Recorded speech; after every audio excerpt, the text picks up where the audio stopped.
Hola amigos, ¿qué tal? Bienvenidos una vez más. Estamos aquí presentando el siguiente proyecto para la carrera de Ingeniería Electromecánica de la materia de Sistemas y Máquinas de Fluidos, destinado para el maestro Alfonso Luna Olaez, que presentan los alumnos Salazar Perales, Eduardo Ulises y Solano Ramírez Ángel.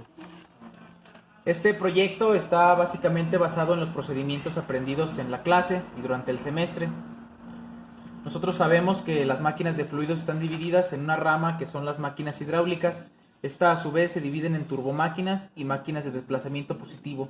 Nosotros nos especializaremos en las turbomáquinas, las cuales están divididas en turbomáquinas generadoras, que son para fluidos, las cuales son las bombas, y también las turbomáquinas están divididas en máquinas motoras, que son para los gases, en el caso de los ventiladores.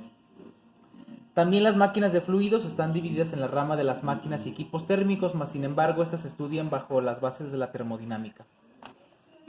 Para el estudio de las turbomáquinas utilizaremos la ecuación de Euler. Esta ecuación es para el estudio de las bombas y los ventiladores. Esta ecuación nos expresa la energía intercambiada en el rodete de estas máquinas. Los planos de representación de una turbomáquina son: el primero es el plano meridional, en el cual podemos ver cómo está presente las aristas a la entrada de los álabes, el rodete y las aristas a la salida de los álabes. También tenemos lo que es el plano transversal. En nosotros tenemos dos triángulos de velocidades, en el cual en uno nosotros podemos tener lo que es la velocidad absoluta del álabe a la entrada, que viene siendo U1 igual a pi por diámetro 1 por las revoluciones por minuto sobre 60. Y también dentro de este segundo plano transversal encontraremos lo que es la velocidad absoluta, que viene siendo C1 menos U1. Nosotros sabemos, mediante el teorema de la cantidad de movimiento, que una partícula, o sea una masa, que es sometida a una fuerza en un intervalo de tiempo, presentará una cierta cantidad de movimiento. Por lo tanto, nosotros vamos a tener que la diferencial de fuerza va a ser el caudal por la densidad por las velocidades que presenten estas acá. Después, nosotros tendremos que una fuerza por una distancia nos generará un momento. Este será el momento cinético, el cual va a estar representado por la siguiente fórmula.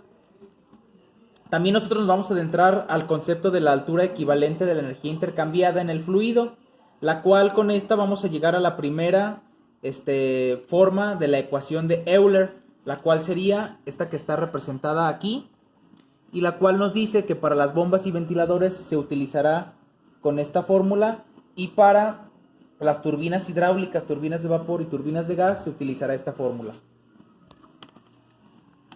Bien.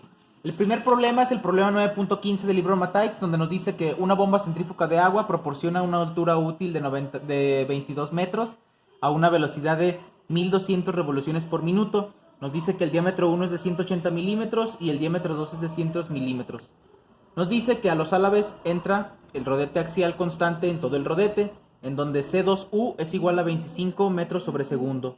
Nos dice que las pérdidas hidráulicas en la bomba son iguales a 0,027 C2 al cuadrado. Para este caso nos pide calcular el rendimiento hidráulico y los ángulos de los álabes a la entrada.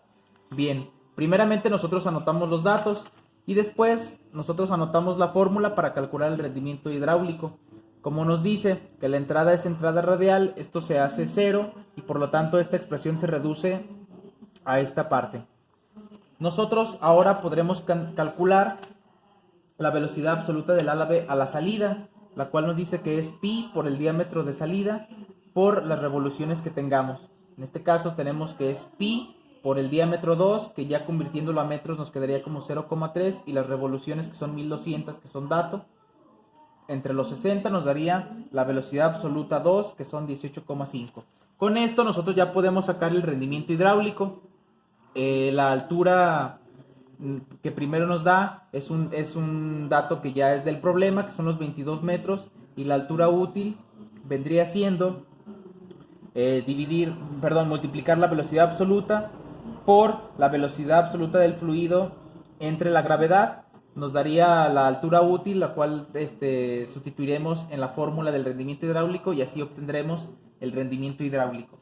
Después El inciso B nos dice que calculemos los ángulos de los álabes a la entrada y a la salida. Para esto es necesario utilizar la velocidad absoluta del álabe a la entrada del triángulo 1, el cual es pi por el diámetro 1, que en este caso son 0,18 metros, por la velocidad, que igual son 1200 revoluciones por minuto entre 60. Obtenemos este resultado y ahora sí nos iremos a la otra fórmula que nos dice cómo calcular las pérdidas en el interior de la bomba. Estas pérdidas se calculan como la altura útil menos las pérdidas al interior de la bomba.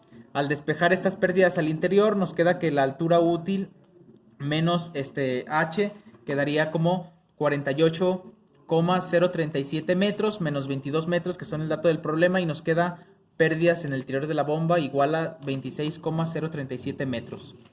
Ahora el dato del problema nos dice que las pérdidas en 1 es igual a 0,027 C2 al cuadrado. Si nosotros despejamos C2 y sustituimos el valor de H1 que la hemos obtenido, así